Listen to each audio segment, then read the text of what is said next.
How to fix WhatsApp chat backup stuck easily and fast in less than 1 minute. Or what you want to do, guys, to fix this problem is open the settings on your phone, go to the wireless and networks, go to the airplane mode and then enable it.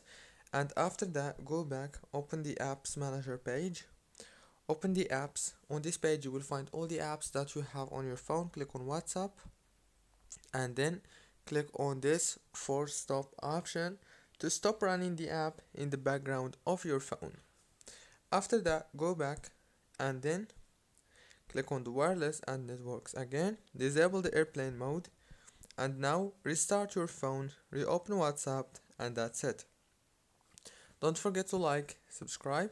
Thank you for watching this tutorial until the very end. See you later. Thank you so much.